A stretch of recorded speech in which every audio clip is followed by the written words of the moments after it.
అపోస్తలుడైన పౌలు ఫిలిప్పీలకు రాసిన పత్రిక 2వ అధ్యాయం 5-11 నేనే చదువుతాను, వినండి. క్రీస్తు యేసునకు కలిగిన ఈ మనస్సు మీరును కలిగి ఉండుడి.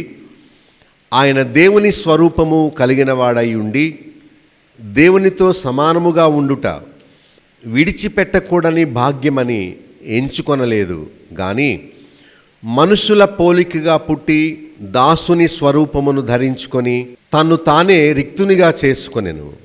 మరియు ఆయన ఆకారమందు మనుష్యుడుగా కనబడి మరణము పొందినంతగా, అనగా శిలువ మరణము పొందినంతగా విధేయత చూపినవాడై తన్ను తాను తగ్గించుకొనెను. అందుచేతను పరలోకమందు ఉన్నవారిలో కానీ, భూమి మీద ఉన్నవారిలో కానీ, భూమి క్రింద ఉన్నవారిలో కానీ ప్రతి వాని మోకాలును యేసు నామమున వంగునట్లును ప్రతి వాని నాలుకయు